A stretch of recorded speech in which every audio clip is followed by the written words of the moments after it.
Have you ever wondered how a single marketing decision could result in $1 million lawsuit? Well, there's controversy we're talking about and covering today. Latest on the legal bombshell that is rocking Hollywood. Blake Lively accusing her It Ends With Us co-star and director Justin Baldoni of trying to ruin her reputation. Well, now Baldoni is being hit with a lawsuit that supports Lively's claims of a smear campaign.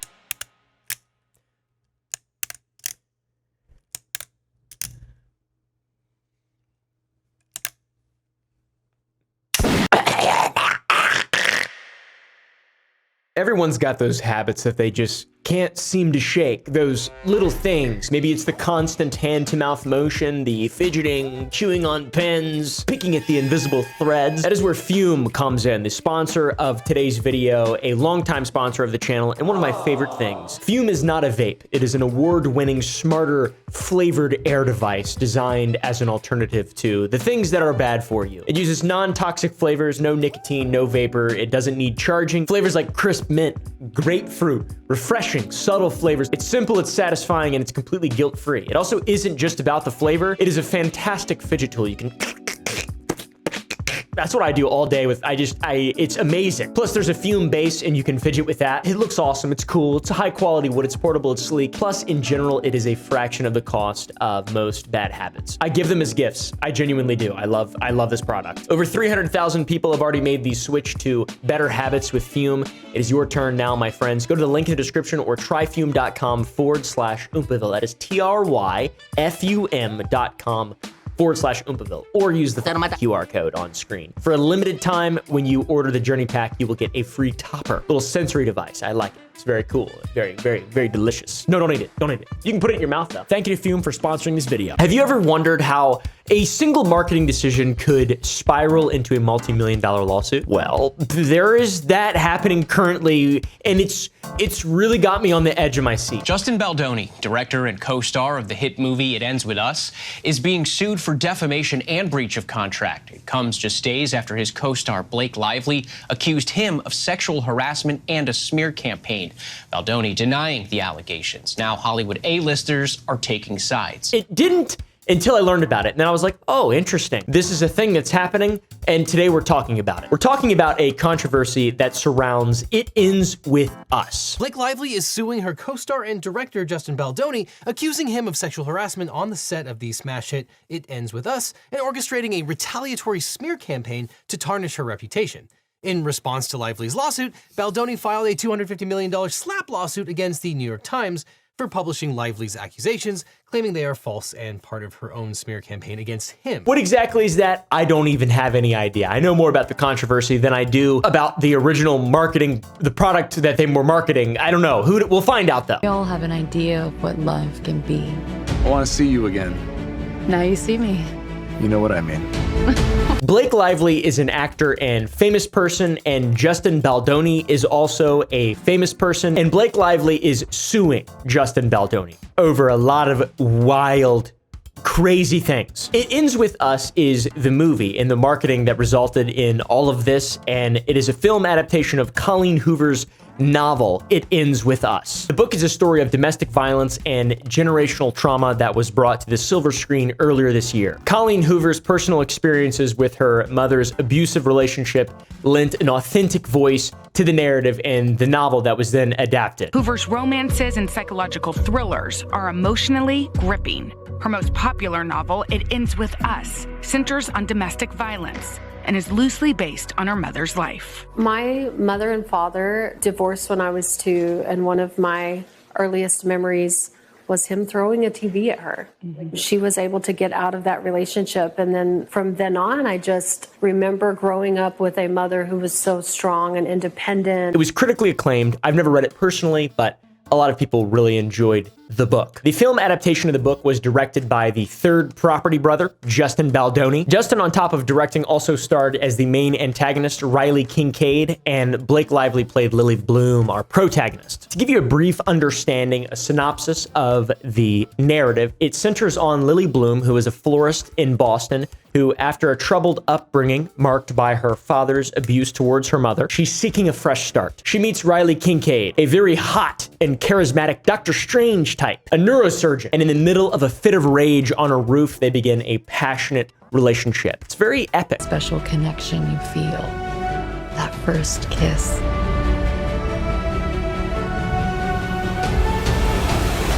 It's a commanding scene, and as the romance between Riley and Lily deepens, Lily's past resurfaces when she reconnects with her first love. Guess his name. Guess his name. Atlas. Atlas Corrigan. That's a cool name. Of course his name's Atlas. He's now a successful chef. Atlas. Lily Bloom. It's been a long time. Yeah. What are you doing in Boston? I opened my flower shop. The reunion triggers some jealousy and possessiveness in Riley, which leads to a cycle of emotion and physical abuse reminiscent of Lily's childhood experiences. Her childhood experience. I say unto thee, Riley. The film is about Lily's struggle to escape this horrible cycle and protect herself and her unborn child. It's very, very dramatic and, once again, based on the novel by Colleen. I want a divorce. Hey.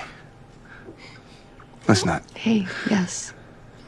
Yeah. This is a film that, in theory, if done correctly, is a vehicle for a very powerful message, right? The book, it's been critically acclaimed for being a powerful vehicle for that message. The theme of both the book and the movie, the media in general, is something you do not want to trivialize because it is an absolute disservice to the people worldwide who are in situations that are, similar to this. And that is the reality.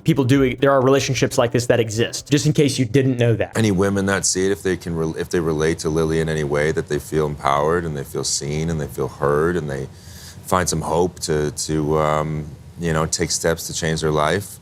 It's incredibly challenging to be in any situation that is remotely close to what Lily's going through. Yes. You can feel incredibly weak and alone, and it is such a hopeful and such a positive message at the end of the film.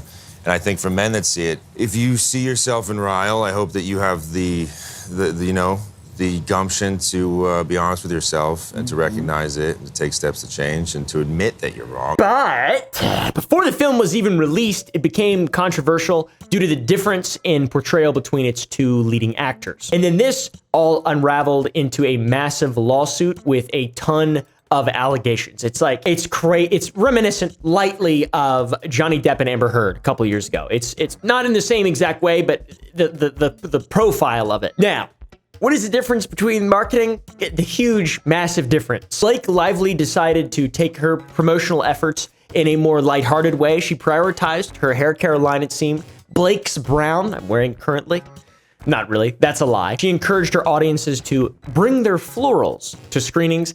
I'm not even gonna pretend like I know what the f that means, but some critics and some fans saw this as relatively tone deaf, given what we know about the story. I don't even know how you could even say, I can't even speak about this and not feel uncomfortable. Hello, Blake Lively here. Colleen Hoover. And It Ends With Us is in theaters now, so grab your friends, wear your florals, and head out to see it. The seeming focus of Lively to point towards style over substance drew some backlash from the masses. All right, guys. Her promotional efforts potentially even undermined the gravity of the story. On the other hand, Justin Baldoni emphasized the film's more serious themes and used his platform to just in general discuss domestic violence and advocate for survivors. And by the end of the book, I couldn't even read the text on the page because I was crying so much. My wife was in bed next to me and she's, I got snot coming out of my nose. And then I read the reason why Colleen wrote the movie. It was for her mother, who had a real life experience like this. She was Lily Bloom.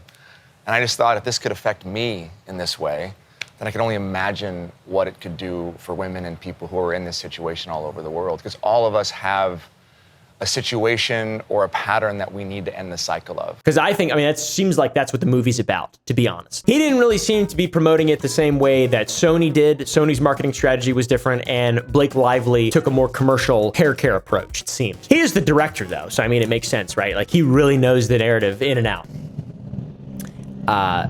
There's some construction going on just outside of my room, so you'll have to bear with me here. Critics, I love critics, were quick to note this divide. The female version of Ben Shapiro, for example. Blake and her squad are making this out to be some silly, fun rom-com and a way to promote her new hair care line that she just launched last week in the middle of promoting this film, and kind of treating the whole thing like it's this It Ends With Us Deadpool Wolverine crossover where this power couple, yada, yada, yada. Baldoni seemed to be highlighting advocacy, and Blake Lively was, in a sense, romanticizing the story, which I think that's a little harsh. I don't think she was romanticizing the story, but there was an absolute inconsistency in messaging that is just not good. Not good to do that. She's trying to launch a movie. I've never seen the movie. I haven't even heard of it until recently after the lawsuit. Am I the only person that thinks it is crazy that Blake Lively literally launched her hair care brand the same time as the movie It Ends With Us is launching? Like, she simultaneously did that. It's obviously on purpose. I have never in my life seen a movie star release a personal brand the same time as a blockbuster movie comes out. That is mastermind work. It's important to note as well, and where this starts to get confusing to me, is Blake Lively is the wife of Ryan Reynolds, who is a much-loved national treasure, who's been playing Deadpool since the late 90s. Shit. Did I leave the stove on? It seems like. Kind of take a look back on Blake Lively's career and some of the interviews that she's been a part of. It isn't really that surprising that she would undermine the movie's seriousness and even, in a sense, throw her co-star under the bus. In past interviews, she's even come off as kind of a fucking bitch. So if someone understands the themes of this movie, comes across you in public, and they want to really talk to you, what's the best way for them to be able to talk to you about this? How would you recommend they go about it? Like asking for like my address or my phone number or like my location share? Or I could just location share you and then we could... That wasn't the question. This is a movie about TV. Like, so out of touch. Like, this cringe sense of humor. It's giving, like, super rich, out of touch people who are trying to be, like, super relatable, but they're not. That just seems, like, weird, right? It's not even funny. Like, I get it's supposed to be a joke, but generally jokes are, that's right, comment down below. Funny! They're supposed to be funny. That's just kind of rude. We're talking about a domestic violence. Like, I wouldn't even joke about that. That's fucking crazy. That's pretty pompous. The general consensus is that she doesn't exactly seem to care about the message of the show, which it seems that way. I'm not saying she doesn't care, because you'd have to be a fucking psychopath to not care. I mean, I don't even need to say, you'd have to be crazy, you have to be mean, you have to be a real. There's also this interview, there's a lot of stuff resurfacing, which I don't really care about that, but it's just kind of rude. Congrats on your little bump. What about my bump? You've got two nice ones. And they are kind of bumps, aren't they? No, not bumps. The lovely lady lumps. Check it out. Thank you, thank you. Are You you like guys- the movie? Are you a Woody Allen fan? I love most of his movies, and this one was so like visually amazing. Yeah, it's gorgeous. Did you guys love wearing those kind of clothes that you? Yeah. Yeah. And you know, working in Everyone digital. wants to talk about the clothes, but I wonder if they would ask the men about the clothes. I would. I love Jesse's He has some suits and beautiful. That's what how I'm saying. he His wardrobe was beautiful. Poor interviewer. I'm not a big fan of Woody Allen, so just to answer your question, Blake Lively, I'm not a huge Woody Allen fan, or whoever asked that question. I don't like Woody Allen. I think he's funny looking, and I mean, just look into him a little bit, you know? Plenty of reasons not to like him. There was weird. Don't put that in the video. Don't put that in the video. I could get in so much trouble if I say that out loud. By the way, this video, the Blake Lively interview that made me want to quit my job, was uploaded by this woman, the woman conducting the interview, many a year after. All right, it was uploaded during the, you know, this is from 2016. This was uploaded during, you know, the big hate storm with Blake Lively. You can really see that this is just not a good way to treat someone who is interviewing you, or just anyone in general. I mean, just, it's kind of bitchy, you know, terrible. It's kind of terrible people. Famous people are usually bad, I've seemed to learn. Back to the promotional material of It Ends With Us, by the way. There seemed to be tensions between Lively and Baldoni. They avoided joint interviews and photo ops. There was a clear absence of marketing with them in collaboration. And rumors of an Onset feud have been percolating online as the pair appear to avoid each other during the film's promotional tour. Lively was called out for a toned-down approach to the movie, as some felt she failed to treat heavy subject matter in appropriate solemnity. True.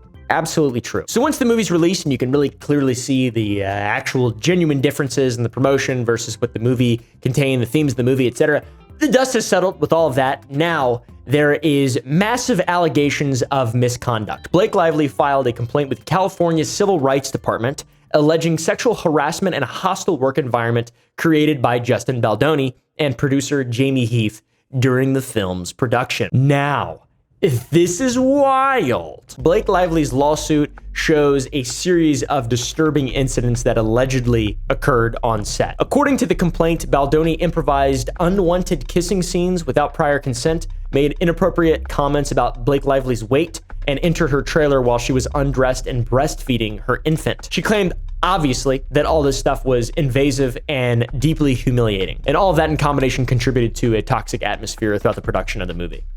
Which, that's all insanely fucked up. The lawsuit also outlines a meeting that they had on January 4th, 2024, where Lively raised some concerns about Baldoni and Heath's alleged misconduct. In the meeting, Lively said that the two men had showed her inappropriate videos and made sexual comments and just emitted behavior that she found distressing. She also claimed that Baldoni repeatedly asked her to describe her genitalia to him and talked about her dead father and called her trainer to ask about her weight. Blake Lively accuses Justin Baldoni of weight shaming her on the set of It Ends With Us. The allegation is made in a legal complaint filed by Blake against her former co-star and director on the film, filed with the California Civil Rights Department. In the complaint obtained by E! News, Blake says Justin routinely body shamed her, including a particular instance described, and the Gossip Girl alum alleges that Justin offered to connect her with an expert on probiotics as a gift when she caught strep throat.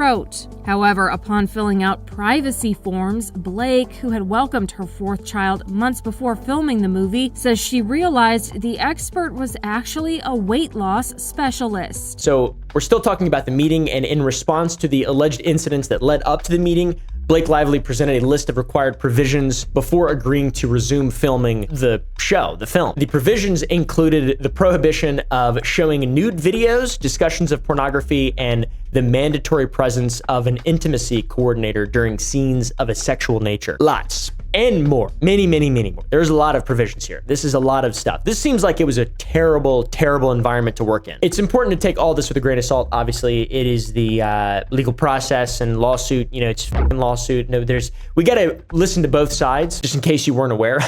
Baldoni's team indicated their intention to release text messages and other evidence to disprove Lively's claims. They said that the allegations were unfounded and were all a part of a larger campaign to just damage Baldoni's reputation. This is according to Baldoni's lawyer. What they did was they worked with the New York Times, or publicists worked directly with the New York Times. They shared illegally obtained text messages. They shared those together. They concocted a complaint that they filed with the Civil Rights Division. They omitted texts that would have provided context, texts that were in the exact same string that would have provided context of what was really going on. And in fact, they actually removed emojis from texts that show that there was satire and there was joking around by the PR crisis agents. Then Baldoni's team doubled down and alleged that Blake Lively's behavior on set was problematic as well. They claimed that she attempted to take control of the film's editing process and threatened to withhold promotional efforts unless her version was considered. Blake Lively was no victim here. She was in control, she was in power, and she took over this film. So for those who are not in the Hollywood world, what is wrong with her taking over the film? She's a big star. Her name is what made it. It's what got eyeballs on it. How unusual is it, as you allege in your lawsuit, to have an actress come in and start editing scenes, taking over the final cut, excluding the director from it, the director and two editors on the film, in exchanges that we have now that we'll be posting on MeghanKelly.com, are talking openly about how it's about to air, it's about to hit screens, and they haven't seen it because she appears to have wrested control from them. So how unusual is that?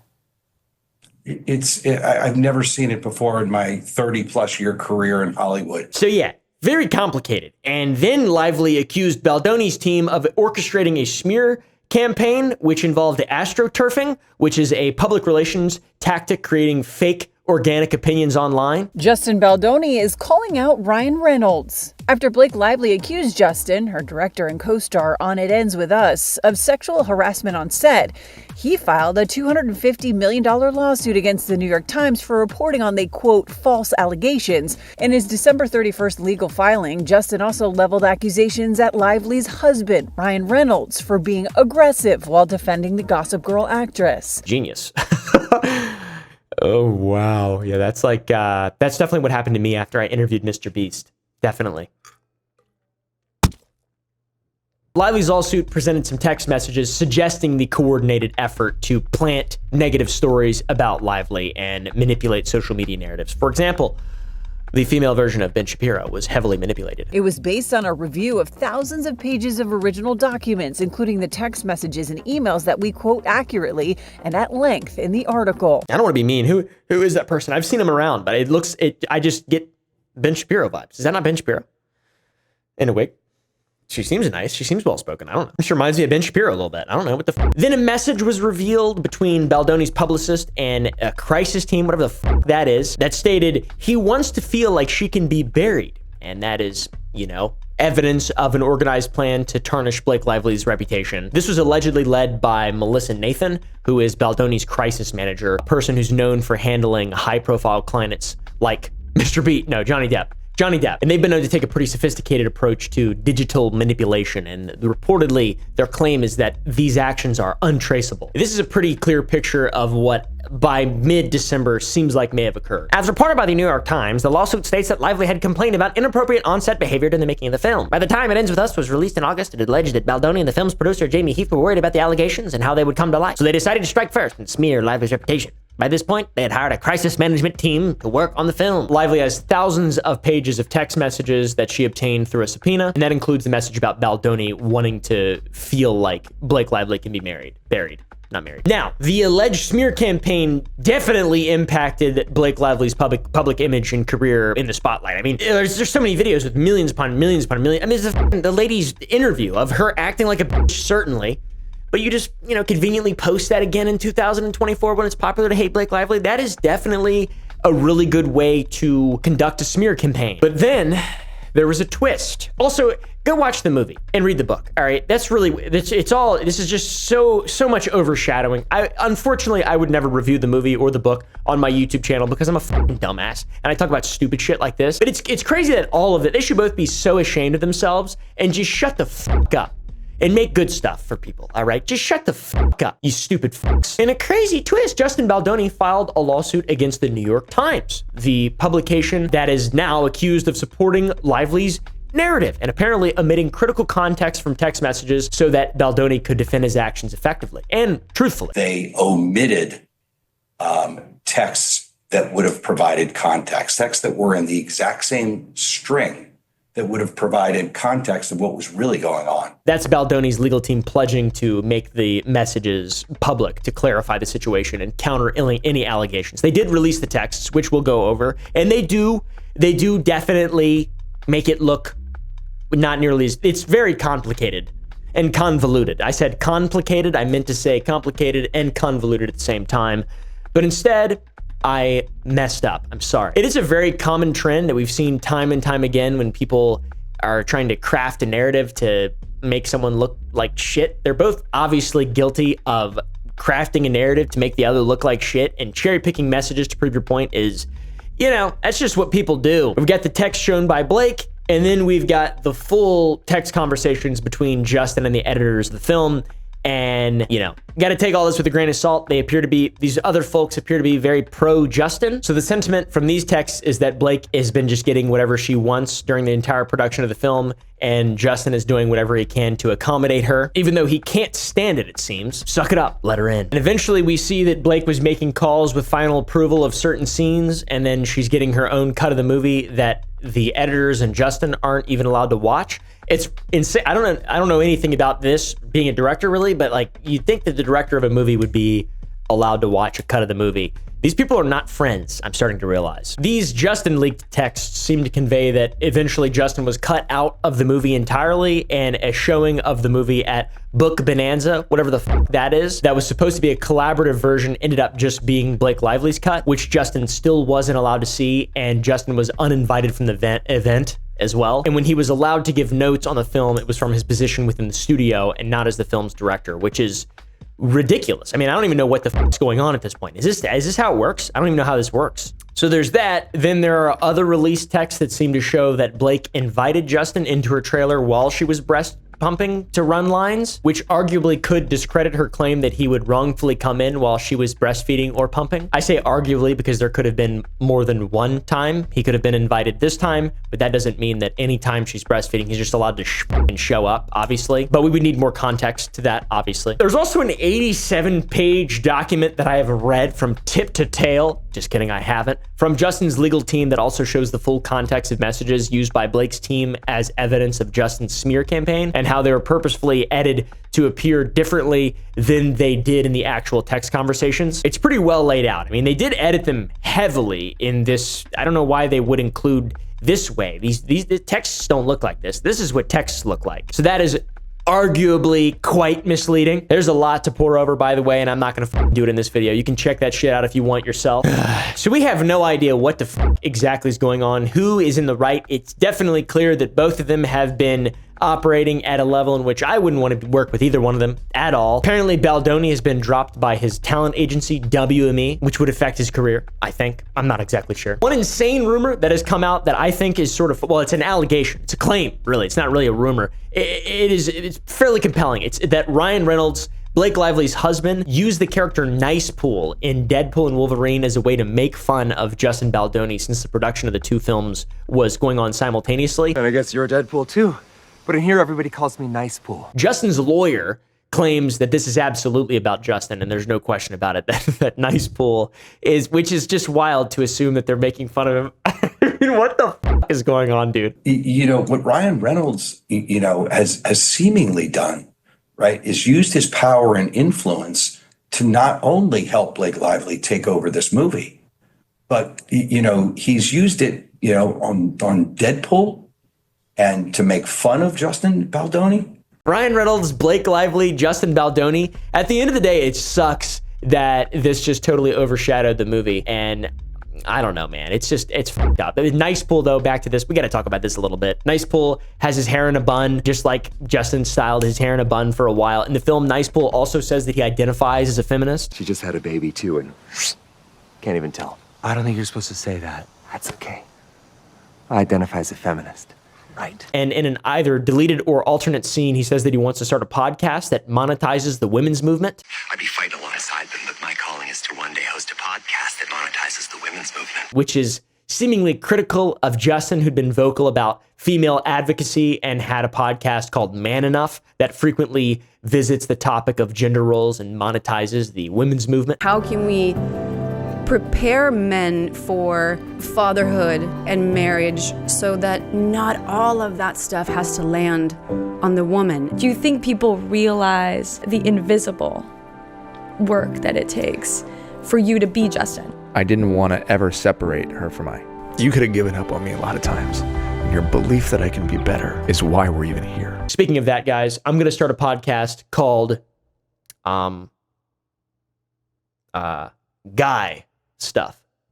And I'm not going to talk about the women's movement at all because I don't know anything about women, even a small amount. I'm just grateful that they're here. Justin also had a Women's Solidarity Award that he'd received that was rescinded over the situation with Blake Lively. No more award for you, you woman hater. Blake Lively in Deadpool and Wolverine plays Lady Pool, who kills Nice Pool, aka Justin Baldoni, in front of a flower shop like that owned by her character in It Ends With Us, which is just yet another fucking, you know, Easter egg reference thing. This is a very high profile Hollywood controversy and it sucks, man. It's got to be difficult out there making stuff. At the same time, I just don't really give a fuck. I like people who, you know, have normal real jobs and stuff. And yeah, it's what a strange thing to concern ourselves with. The inability of professionals to balance their interests, commercial interests, with responsible representation of serious themes, but then also they just like hate each other and have tried to shit on each other massively. And hopefully, you know, if some of the allegations are true, there's consequence for them. I mean, it's just going to be tough. It's going to be tough. That's why I said it reminded me of Johnny Depp and Amber Heard, because it's just tough. There's a lot of shit from both sides, and both sides have really good lawyers and really good crisis management teams. It's a fucking psyop, dude. It's the Cold War. Baldoni's team, it seems like, plans to file a countersuit against Lively, which makes sense. They already sued the New York Times. They claim that her lawsuit was to fix her negative representation, and then they use, yeah, so it makes sense, right? Are there good socially conscious movies that are made nowadays? People don't make anything but like Deadpool and Wolverine. That's like what people make now, and they're really petty, and it's sad. It's sad. I just farted. It's sad. I'm such an idiot. I really apologize. Oh, I'm just normal. I'm just regular, you know? I'm just goofball. I just do it, you know, I care about people. So anyways, why can't we all just get along? But at the same time, quit being a fucking weirdo, Justin Baldoni, and quit being a bitch, Blake Lively, and like, you know, make a good socially conscious movie and don't make it about your fucking selves, to be honest. Or do it, that's fine. Thank you to Fume for sponsoring this video.